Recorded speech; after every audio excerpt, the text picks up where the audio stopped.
دیکھیں ہم اپوزیشن میں بیٹھے ہیں, جی اپوزیشن کو ہمیشہ راضی کیا جاتا ہے, بلکہ جتنی بھی پولیٹیکل پارٹی ہوتی ہے, چاہے وہ ان کی سینٹ میں یا قومی اسمبلی میں پارلیمانی پارٹی نہ بھی ہوں, تب بھی ان کو آن بورڈ لیا جاتا ہے. مجھے بتائیں انہوں نے کس کو آن بورڈ لیا ہے اور کن کن شکوں پہ. مسئلہ یہ نہیں ہوتا کہ آپ میجورٹی میں ہیں, مسئلہ یہ ہوتا ہے کہ آپ نے قوم کو جو قوانین قاعدے دینے ہیں اس کا آج کل آنے والا والے وقت وقت میں جی جی اس کے کیا کانسیکوینسز ہوں گے یا کیا اس کا میرٹ بنے گا. بدقسمتی یہ ہے کہ آج آپ نے عدلیہ کو دفن کر دیا ہے, آج آپ نے بنیادی حقوق کو دفن کر دیا ہے, آج آپ نے سپریم کورٹ کو ایک سیشن کورٹ بنا دیا ہے.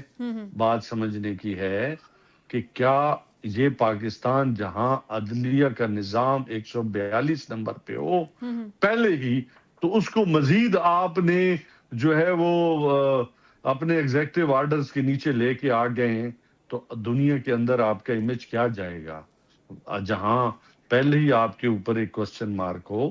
بدقسمتی ہے کہ پاکستان کو خدارا پاکستان سمجھیں, پاکستان کو بنانا ریپبلک نہ سمجھیں.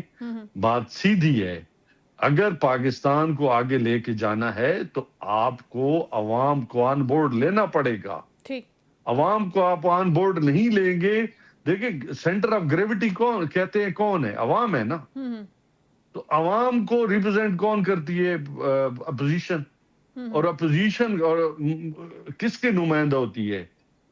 ٹھیک. عوام کی. امجد صاحب میں آپ کی بات سے اگری کرتی ہوں کہ عوام کو بھی ان تمام چیزوں کے اوپر اعتماد میں لیا جانا چاہیے. جو بھی تبدیلیاں ہو رہی ہیں, ترامیم ہو رہی ہیں, ہم کہہ رہے ہیں یہاں پر ٹی وی پر بیٹھ کر ہم اتنے دنوں سے ڈیبیٹ کریں تقریباً 1 ہفتے سے, اور جتنے بھی ہمارے پاس لوگ آتے ہیں, معزز مہمان آتے ہیں, اپنی اپنی رائے دیتے ہیں, ہم اس کا احترام کرتے ہیں, لیکن وہ یہ کہتے ہیں کہ یہ عوام کے لیے ہی فائدہ ہونے جا رہا ہے ان لانگر رن. ہم اگر نیئر فیوچر کی, فار فیوچر کی بات کرتے ہیں تو کیا ان کے لیے فائدہ فائدہ ہے ہوگا. مجھے بتائیں لیٹس سے اس کہ میں ہم عوام کو لیٹس سے کہ ہم ججز کے ٹرانسفرز کی بات کریں نا, ابھی ہم عدلیہ کا ذکر کر رہے ہیں, تو کیونکہ عدلیہ نے پہلے وزرائے اعظم کو گھر بھیجا, عدلیہ کے فیصلوں کی وجہ سے یہ ہوا کہ مختلف وزرائے اعظم اپنے گھروں کو گئے. وزیر اعظم کی بات کریں یا وہ کہتے کہ یہ نہیں ہونا چاہیے, عدلیہ کی اتنی انٹرونشن ہونی نہیں چاہیے کہ وہ وزرائے اعظم کو عوام کے منتخب کیے گئے نمائندوں کو گھر بھیجے. تو اس لیے ہم نے اس سسٹم کو عوام کے لیے ہی ایک مرتبہ پھر ہم چاہتے ہیں کہ اس کو ریوائز کر دیں, اچھا بنا دیں. شائستہ کاش کے یہ سچ ہوتا. آپ ان ججز کو جو میرٹ کی بات کرتے ہیں, جو انصاف پسند جج ہیں, جن کی کوئی پارٹی نہیں ہے, جو میرٹ پہ بیٹھے ہیں, میرٹ پہ ان کو آج چیف جسٹس ہونا چاہیے تھا, میرٹ کی ان کی بات سننی چاہیے تھے. ٹھیک آپ ان کو صرف ٹرانسفر کرانا چاہتے ہیں, ان کو ڈیلیٹ کرنا چاہتے ہیں اس سسٹم سے. ٹھیک تو اس کے لیے آپ یہ لے کے آئے, یہ صاف نیت سے لے کے نہیں آئے. اگر لے کے آتے ہم کہتے کہ ہماری کوئی دشمنی تو نہیں ہے نا, ہم پاکستانی ہیں, ہم پاکستان کے عوام کے لیے کیا ان ترامیم سے پاکستان کے عوام کو روزگار مل رہا ہے؟ کیا کسان کو اس کے فصلوں کی قیمتیں مل رہی ہیں؟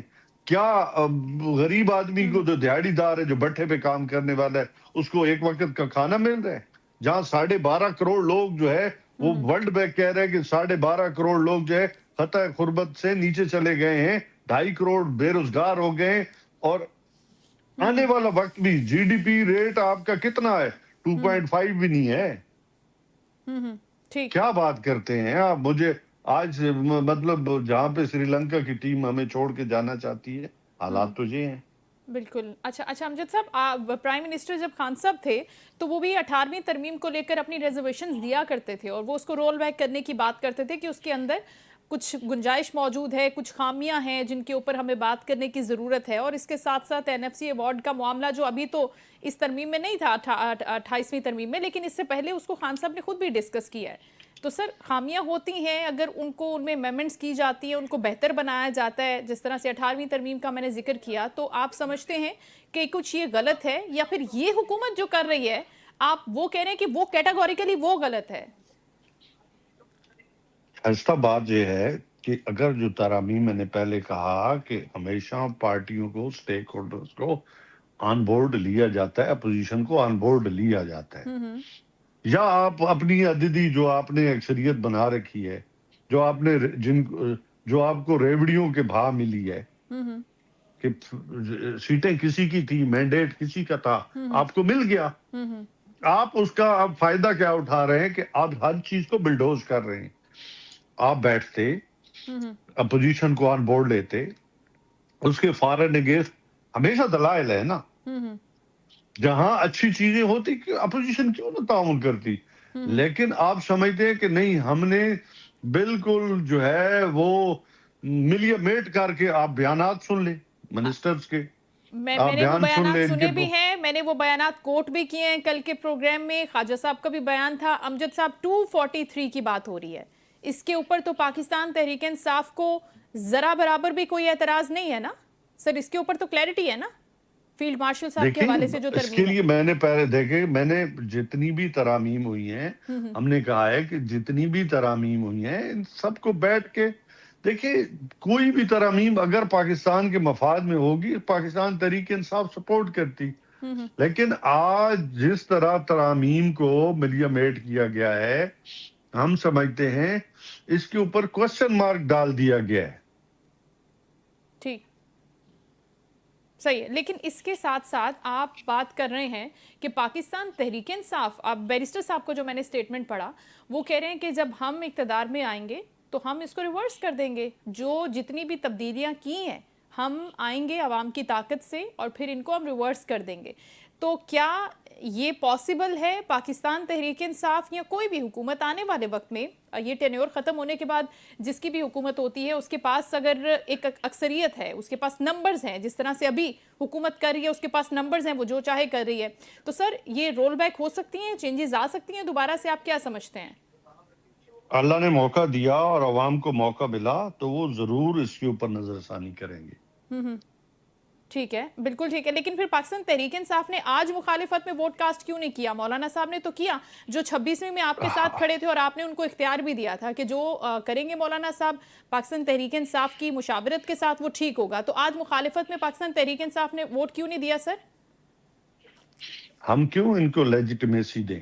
اچھا, آج پوری دنیا دیکھ رہی ہے کہ ہم نے ان کو لیجیٹمیٹ نہیں کیا. اس کے طریقہ کار ہوتا ہے نا, دیکھیں ہمیشہ جب ہمارا مینڈیٹ چھینا گیا تھا اس وقت 9 نومبر کو چاہیے, 9 فروری کو چاہیے یہ تھا کہ پاکستان تحریک انصاف روڈوں پہ ہوتی اور حلف اسمبلی میں نہیں جانا چاہیے تھا.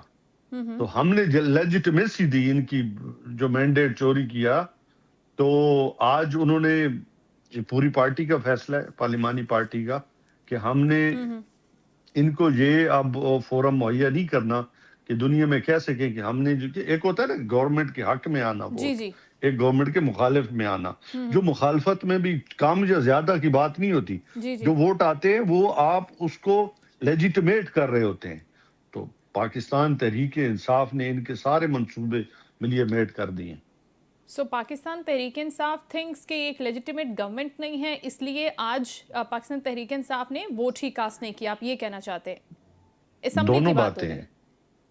اسمبلی کی جو ہم کہتے ہیں کہ جو لیجسلیشن ہے, جسے ہم نے باکو ترامیم کا نام دیا ہے, تو اس لیے کہتے ہیں کہ یہ جائز نہیں ہے, یہ نہیں کر سکتی اسمبلی, کیونکہ اس کے پاس یہ مینڈیٹ ہی نہیں تھا. کیونکہ کیا یہ الیکشن اپنے مینیفیسٹو میں اس کو یہ ترامیم لے کے آئے تھے؟ نہیں. لیکن سر دیکھیں, اب ہم یہ دیکھ رہے ہیں 2 سال ہو گئے ہیں نا, پاکستان تحریک انصاف فروری سے لے کر اب تک یہی کہہ رہی ہے کہ یہ لیجیٹیمیٹ گورنمنٹ نہیں ہے, اس کے پاس ووٹ نہیں ہے, ان کو ووٹ ایوارڈ کیے گئے ہیں, کسی اور کے ووٹ ان کو دیے گئے ہیں, فارم 45 کی حکومت ہے, ہم یہ ساری باتیں سنتے ہیں, یہ ساری کی ساری چیزیں ہم 47. سنتے ہیں. جی بالکل. تو اب بات یہ ہے کہ سب چیزیں تو برابر ہو رہی ہیں, پیرالل سب چل رہا ہے, قومی اسمبلی سے چل رہا ہے, سینٹ سے چل رہا ہے, گورنمنٹ کو جو کرنا ہے وہ پیرالل کر رہی ہے نا, تو پھر کیا فرق طاقت کے پڑتا زور ہے؟ پہ فرق, آپ عوام کے پاس جائیں, آپ کو پتہ چل جائے گا کہ کیا فرق پڑتا ہے کیا نہیں پڑتا. آپ سب, اب پاکستان کی عوام اتنی سمجھدار ہوگی, آپ ایک بکریاں چرانے کے والے کے پاس آپ جائیں گے, وہ آپ کو بتائے گا کہ قانون کیا ہے, قاعدے کیا ہیں, الیکشن کیسے ہوگا, کس نے کس طرح دھاندلی کی, سپریم کورٹ کیسے فیصلے دے رہی ہے, الیکشن کمیشن کیا کر رہے ہیں, ہم کہاں کھڑے ہیں, عوام کدھر کھڑی ہے.